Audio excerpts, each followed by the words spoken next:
Recognize him? I asked Nina. Saw him on the TV? He did that big kidnapping thing too, she said. He all over TV. She recognized Gary Murphy, I said to Sampson. That meant she'd seen him without his schoolteacher disguise. You sure it was the same man as on TV? Sampson asked Nina. He watched my girlfriend Suzette's house. I thought it real strange. Not many whites round here. Did you see him in the daytime or at night? I asked the girl. Night. But I know it him. Sanders's porch light on bright. Mrs. Sanders afraid of everything, everybody. Pooh afraid you say boo. That's what Suzette me used to say she like. I turned to Sampson. Puts him at the murder scene. Sampson nodded and looked back at Nina. Her pouty mouth was open in a small O. Her hands constantly twirled her braided hair. Would you tell Detective Cross what else you saw? He asked. Another white man with him, Nina Sarija said. Man waited in his car, while the other, he looking at Suzette's house. Other white man here all the time. 2 men. Sampson turned the kitchen chair around to face me. They're busy rushing in the trial, he said. They don't have a clue what's really going on. They're going to finish it anyway. Bury it. Maybe we have the answer, Alex. So far, we're the only ones who have a few of the answers, I said. Sampson and I left the Sarija house and drove downtown in separate cars. My mind was racing through everything we knew so far, 6 possible scenarios culled from thousands. Police work, an inch at a time. I was thinking about Bruno Hauptmann and the Lindbergh kidnapping. After he'd been caught and possibly framed, Bruno Hauptmann had been rushed to trial too. Hauptmann had been convicted, maybe wrongly. Gary Sinigi Murphy knew all about that. Was it all part of one of his complex game plans? A 10 or 12-year plan? Who was the other white man? The pilot down in Florida? Or someone like Simon Conklin, Gary's friend from Princeton? Could there have been an accomplice right from the beginning? Later that night I was with Jessie. She insisted that I quit work at 8. For over a month she'd had tickets for a Georgetown basketball game I wanted to see in the worst way. On our ride over there, we did something we rarely do. We talked about nothing but the job. I dropped the latest bomb, the accomplice theory, on her. I don't understand one beguiling aspect of all this, Jessie said after she had listened to me tell Nina Sarija's story. She was still nearly as hooked on the kidnapping case as I was. She was more subtle about it, but I could tell she was hooked. Ask the shell answer man. I understand everything beguiling. I know beguiling up the wazoo. Okay. This girl was friends with Suzette Sanders, right? She was close to the family, and still she didn't talk. Because relations with the police are that bad in the neighborhood? I don't know if I buy it. All of a sudden now she comes forward? I buy it, I told Jessie. The Metro Police are like rat poison with lots of folks in these neighborhoods. I live there. They know me, and I'm just barely accepted. It's still strange to me, Alex. It's just too odd. The girls were supposed to be friends. It sure is strange. The PLO would talk to the Israeli army before some of the people in Southeast would talk to the police. So what do you think now that you've heard the Sarija girl and her supposed revelation? What do you make of this accomplice? It doesn't quite track for me yet, I admitted. Which means that it tracks perfectly with everything that's happened so far. I believe the Sarija girl saw someone.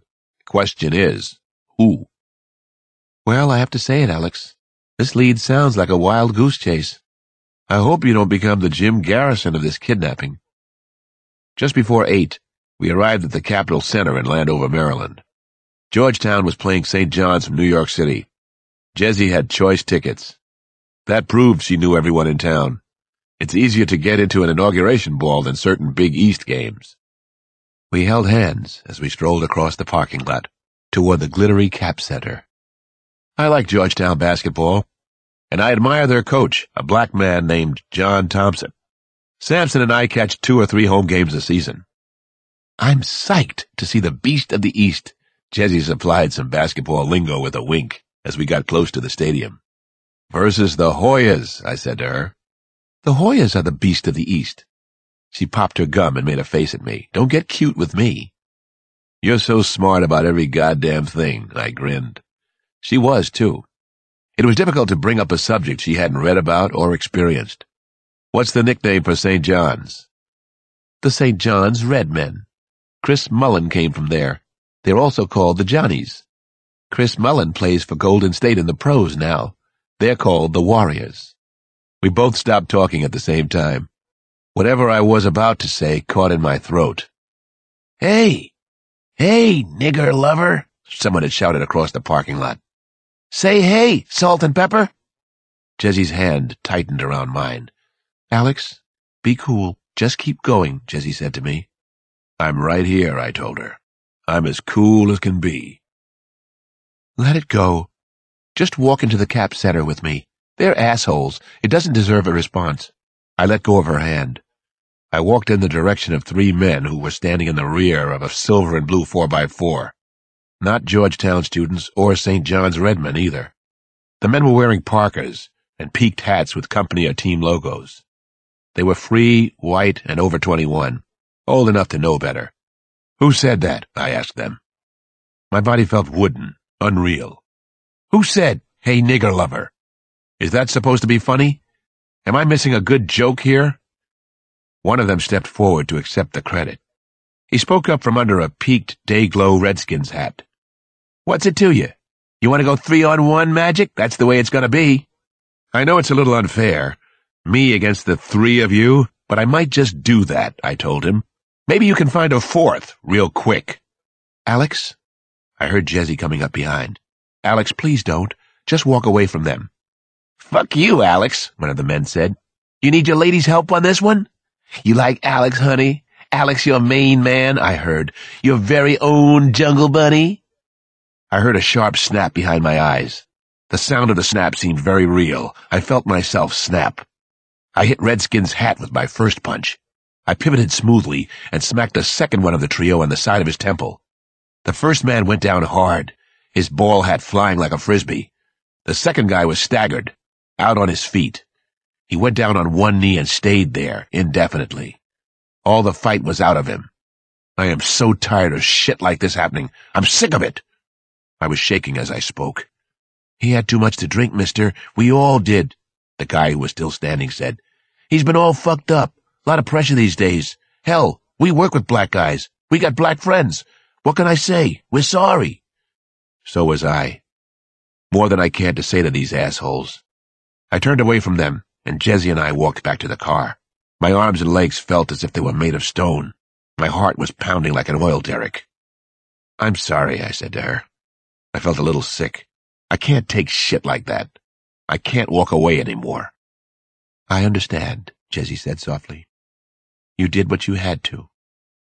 She was at my side, in this thing for the good and the bad. We held one another inside my car for a long moment. Then we went home to be together. Chapter 55. I got to see Gary Murphy again on the 1st of October. New evidence was the stated reason.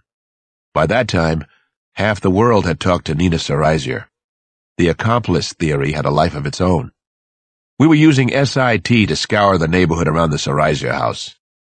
I'd tried everything from mugshot books to identikit drawings with Nina Sarazier. So far, it hadn't helped her find a likeness of the accomplice. We knew it was a male, white, and Nina thought he had a stocky frame. The FBI claimed to be intensifying their search for the pilot in Florida. We'd see about that. I was back in the game again. Dr. Campbell walked me down the maximum security corridor inside Lawton Prison. Inmates glared out at it. Chapter 75. My hunch about Devine and Chakley had been right after all. Sadiji Murphy was the only eyewitness, and he confirmed it. Now we had to move. I had to personally reopen the Dunn-Goldberg case, and with news that no one in Washington would want to hear. I decided to talk to the FBI first. 2 cops had murdered Maggie Rose. The investigation had to be opened up again. The kidnapping hadn't been solved the first time. Now the whole mess was going to blow up once more. I dropped in on my old buddy of buddies, Jerry Scorse at FBI headquarters. After I cooled my heels for 40 minutes in reception, Scorse brought me coffee and invited me into his office. Come right in, Alex. Thanks for waiting. He listened politely, and with apparent concern, as I went over what I had previously learned, and then what Senigi had told me concerning Secret Service agents Mike Devine and Charles Chakley. He took notes, a lot of notes on yellow foolscap. After I'd finished, Scorse said, "I have to make a phone call. Sit tight, Alex." When he returned, he asked me to come upstairs with him. He never said it, but I assumed he was impressed by the news from Gary Senigi. I was escorted to the deputy director's private conference room on the top floor. The deputy, Kurt Wythus, is the number 2 person at the bureau. They wanted me to understand that this was an important meeting. I got it. Scorse went with me into the impressive, very cushy conference room. All the walls and most of the furnishings were dark blue, very sober and severe. The room reminded me of the cockpit of a foreign car. Yellow pads and pencils were laid out for us. It was clearly Wythus's meeting from the start. "What we'd like to accomplish is twofold, Detective Cross." Wythus spoke and acted like a very successful, very cool Capitol Hill lawyer. In a manner of speaking, that's what he was. He wore a brilliant white shirt with a Hermes tie. He slipped off his wire-rimmed reading glasses when I entered the room. He appeared to be in a dark mood. "I'd like to show you all the information we have on Agents Devine and Chakley. In return, we must ask for your full cooperation in keeping this matter absolutely confidential. What I'm telling you now is that we've known about them for a while, Detective. We were running a parallel investigation to your own." "You have my cooperation," I said, trying not to show my surprise at his news. "But I'm going to have to file a report back at the department. I've already spoken to your commanding officer about the matter." Wythus brushed that little detail aside. He'd already broken my confidence. He absolutely expected me to keep his. "You've been ahead of us a couple of times during the investigation. This time, maybe we were a little ahead of you. Half a step. You have a little bigger staff," I reminded him. Scorse took over for Wythus at that point. He hadn't lost his touch for condescension. "We started our investigation of Agents Devine and Chakley at the time of the kidnapping," he said. "They were obvious suspects, though not ones we took seriously. During the course of the investigation, a great deal of pressure was placed on both men. Since the Secret Service reports directly to the Secretary of the Treasury, you can imagine what they were subjected to. I watched most of it firsthand," I reminded both FBI men. Scorse nodded, then went on. "On the 4th of January, Agent Charles Chakley resigned from the service. He stated that he'd been thinking about the move long before the kidnapping anyway. He said he couldn't handle the innuendos, all the media attention. His resignation was accepted immediately. About the same time, a small error in the daily logs kept by the agents was discovered by us. A date had been inadvertently reversed. It was nothing major, except that we were checking everything about the case at the time. We eventually got 900 of our agents directly or indirectly involved," the deputy director added. I had no idea what his point was yet. "Other inconsistencies in the agents' logs were eventually discovered," Scorse continued. "Our technical experts concluded that 2 of the individual reports had been doctored, that is, rewritten. We ultimately came to believe that what was taken out were references to the teacher Gary Senigi. They had spotted him checking out the Goldberg house in Potomac," I said, "if Senigi can be believed. On this point, I think he can. What you've recently had confirmed corresponds to our findings. We believe that the 2 agents observed Senigi watching Michael Goldberg and Maggie Rose Dunn. We think one of the agents followed Senigi and discovered the hiding place in Crisfield, Maryland." "You've been watching the 2 agents ever since?" I asked Jerry Scorse. He nodded once, just as efficient as ever. "For a couple of months, anyway. We also have good reason to believe they know we're watching. 2 weeks after Chakley resigned, Devine also resigned from the service. He said he and his family couldn't take the pressure associated with what had happened either. Actually, Devine and his wife are separated.